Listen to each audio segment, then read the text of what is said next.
Now, the third way is actually people who sell services.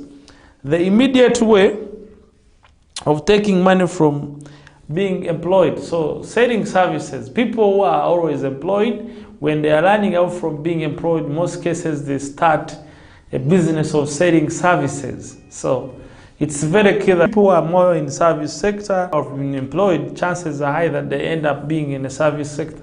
The challenge is that, for example, if he has been employed surgeon, he can start his own clinic, he can start his own clinic and start treating patients. And remember, most cases, these people, service providers, are specialists. So most of their activities depend on them. So if you're a doctor and you leave a referral hospital to start your own hospital, so you take your clients, specifically they are looking for you.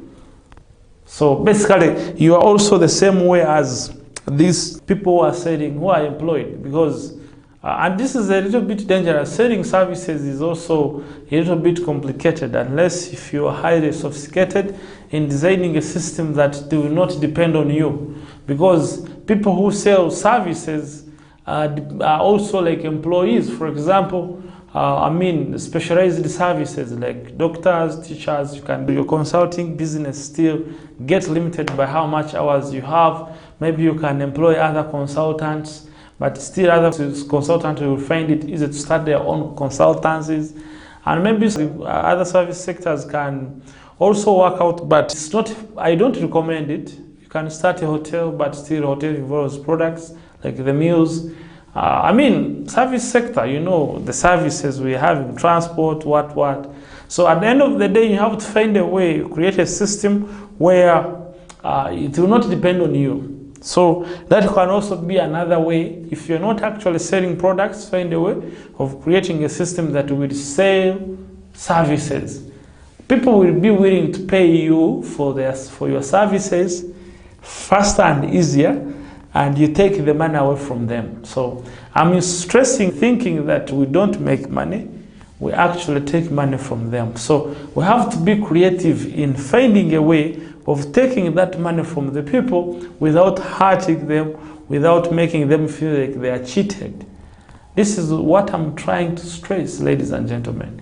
If you can find that way of getting people actually get you their money without feeling cheated, without feeling duped, you'll find yourself growing richer. I'll find myself growing richer every single day. But the moment they start feeling like I'm cheating them, then I start getting poor. So I have to find a way of taking money from them without making them feel like they're cheated. So people who sell services are people you have made. Every service you've consumed, there are people who created it, and there are people selling them to you. So, and you're happy. For example, if you are going to travel, let's say from Fort Portal to Mbarara, and you have to stay there, chances are high that you don't have relatives there, or that you can stay with your relatives.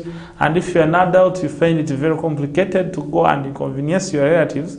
You'd rather go talk to them and then later go to a guest house or a hotel and, of course, have a rest. So the people who have organized that guest house or hotel to make you comfortable, they will be taking money away from you, and you will happily pay them. And for us who are selling services, we need to find a way of making them excellent services so that we might find it more proper to actually make a big difference.